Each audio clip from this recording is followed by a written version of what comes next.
Bendiciones con todos. Tema 43 de las verdades de la palabra de Dios. Seguimos trabajando en la primera epístola a los Corintios, de mucho crecimiento para nuestra vida espiritual hoy.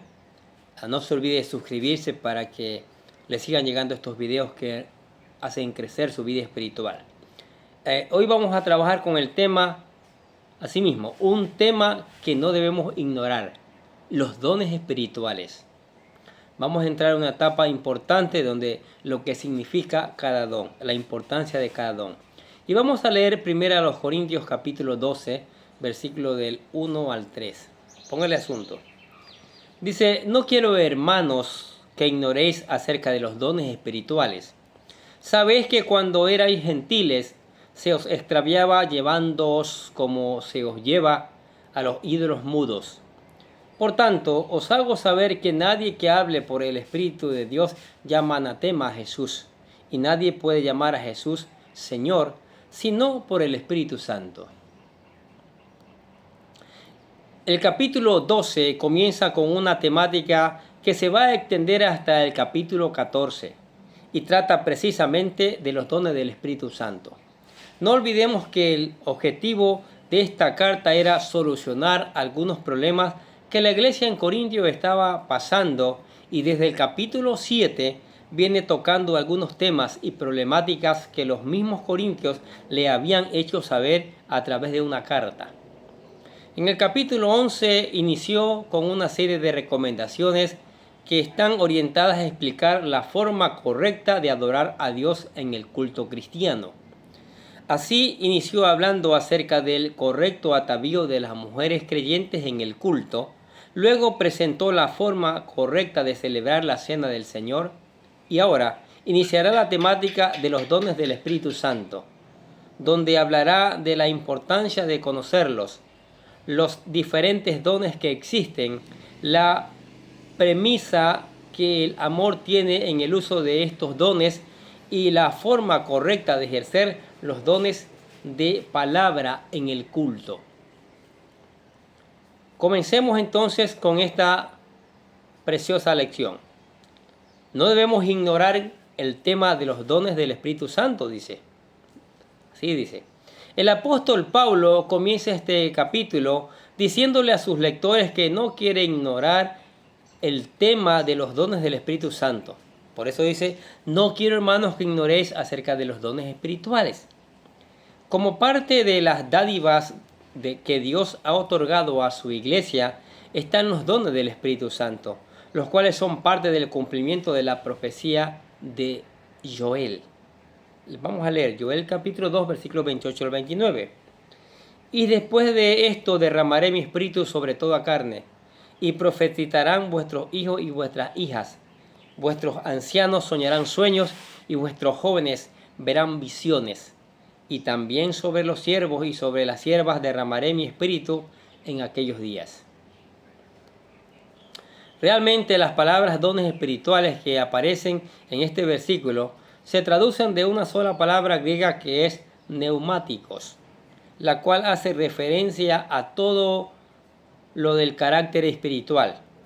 En este sentido, los dones espirituales son manifestaciones sobrenaturales que se dan en la vida de los creyentes por obra del Espíritu Santo. Más adelante, en este mismo capítulo, en el versículo 4, aparece otra palabra griega para referirse a los dones, y es yarismas, la cual literalmente significa regalo. Por ende, los dones del Espíritu Santo también son regalos que Dios ha otorgado a su iglesia, de forma gratuita y sin ningún mérito alguno, los cuales son repartidos de formas diferentes por el Espíritu Santo a la iglesia. Es de entenderse que, así como el don de salvación, estos dones son otorgados a los creyentes de manera irrevocable, de tal forma que una vez se da, nadie lo puede quitar. Romanos 11:29 dice: porque irrevocables son los dones y el llamamiento de Dios. Ahora bien, esto no significa que el don pueda ser opacado y desaprovechado por una vida de pecado. Estos dones del Espíritu Santo también son una señal contundente para todos los incrédulos que Dios está en medio de su iglesia. Marcos capítulo 16, versículos 17 y 18 dice: estas señales seguirán a los que creen. En mi nombre echarán fuera demonios, hablarán nuevas lenguas, tomarán en las manos serpientes, y si bebieren cosa mortífera no les hará daño. Sobre los enfermos pondrán sus manos y sanarán. Por lo tanto, este tema es de suma importancia para la iglesia, especialmente porque la voluntad de Dios es que no lo ignoremos. La confesión del Espíritu. Dice: sabéis que cuando erais gentiles se os extraviaba llevándoos como se os lleva a los ídolos mudos. Por tanto, os hago saber que nadie que hable por el Espíritu de Dios llama anatema a Jesús. Y nadie puede llamar a Jesús Señor si no es por el Espíritu Santo. Definitivamente, en los tiempos antiguos, los cultos paganos solían tener ciertas manifestaciones extrañas que provenían tanto de la euforia de la gente como de espíritus malos.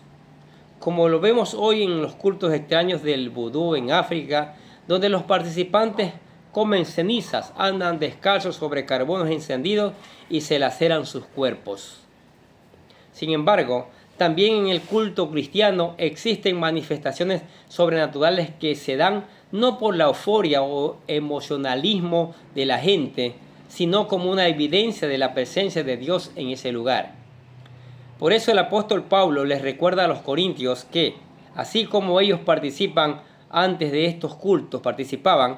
en estos cultos paganos, ahora como cristianos deben conocer las verdaderas manifestaciones del Espíritu Santo en medio de su iglesia.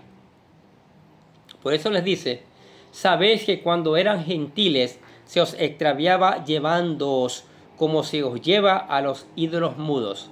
Por tanto, si os hago saber que nadie que hable por el Espíritu de Dios llame anatema a Jesús.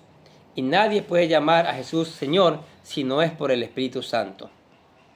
Ahora bien, el apóstol Pablo nos dice que es importante saber que nadie que tenga el Espíritu Santo en su corazón puede llamar a Jesús anatema.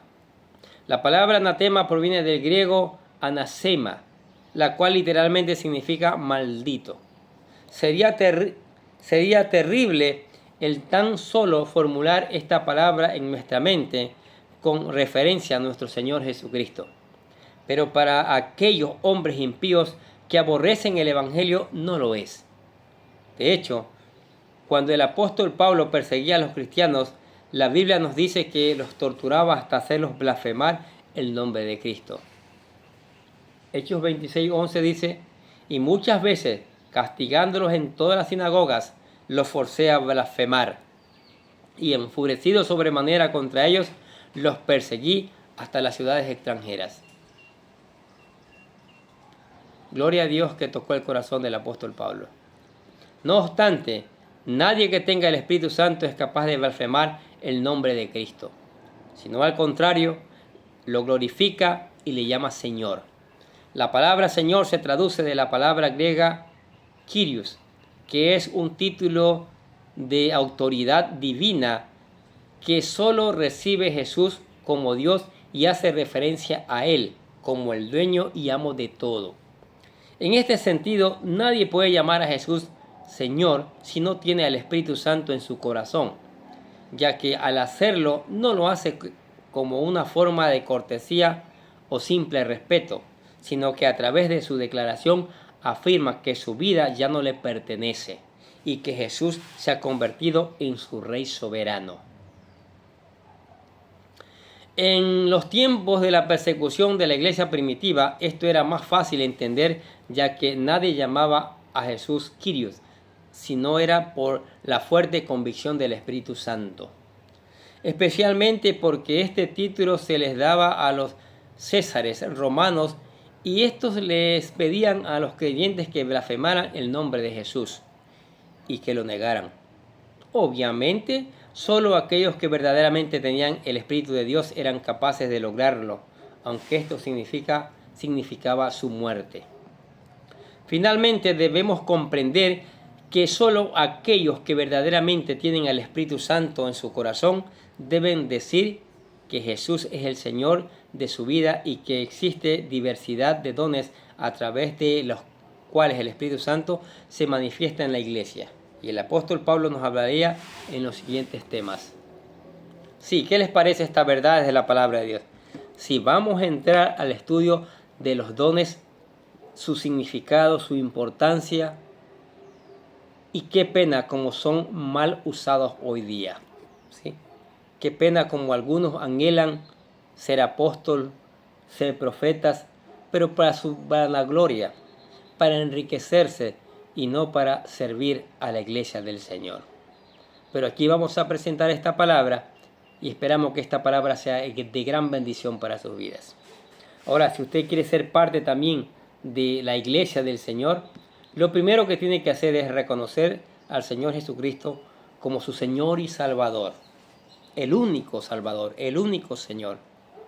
Y aquí le presentamos la oración de fe que le llamamos la oración para exaltar al Señor Jesucristo. Dice: querido Dios, sé que soy un pecador y que nada de lo que hago puede hacerme ganar el cielo o la vida eterna. Creo que Jesucristo murió por mí, derramando su sangre para lavar todos mis pecados, para ser redimido, y que se levantó de la tumba al tercer día. Ahora mismo lo recibo como mi Salvador personal, confiando solamente en Él como mi único camino al cielo. Señor Jesús, séllame y lléname con tu Espíritu Santo y escribe mi nombre en el libro de la vida para ser salvo. Y decimos: gracias, amado Padre Celestial, por regalarme la vida eterna. ¿Aceptó a Cristo? Maravilloso que lo haya hecho. Ahora, para sostenerse en Cristo, venga a estudiar todos los días la palabra de Dios. Deje que esa maravillosa palabra le enseñe, le instruya, le capacite, le redarguya, para que sea útil para toda buena obra.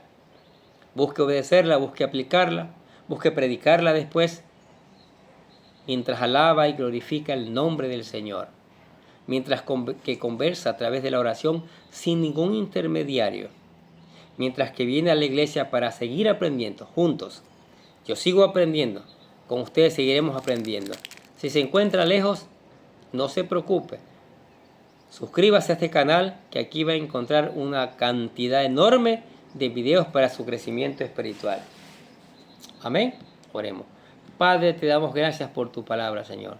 Tu maravillosa palabra que nos enseña, que nos alimenta, que nos exhorta, Señor. Y eso es maravilloso, Padre. Tú, todo lo que tienes para nosotros es bueno, maravilloso, Señor. Te damos gracias por tu palabra. Tu palabra que va a ser enviada a través de las redes sociales, y pedimos que tú la hagas mover. Hagas que llegue a los pensamientos, a los corazones de las personas que la escuchen y la pongan en práctica, Señor.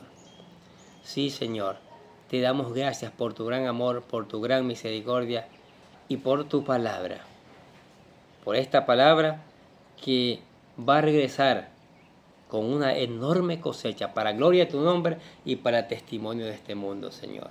Sí, Padre Santo, te damos gracias por esta tu palabra, Señor, que siempre nos está alimentando, siempre nos está exhortando, siempre está llegando a nuestras vidas, Señor. Te damos gracias en el nombre de Jesús y decimos amén. Y los bendecimos ustedes que escuchan la palabra de Dios. Sigamos escuchando, sigamos poniendo en práctica, sigamos reenviando a otros para que también conozcan estas maravillosas verdades. Nosotros desde acá les deseamos a ustedes que tengan un día pero lleno de bendiciones.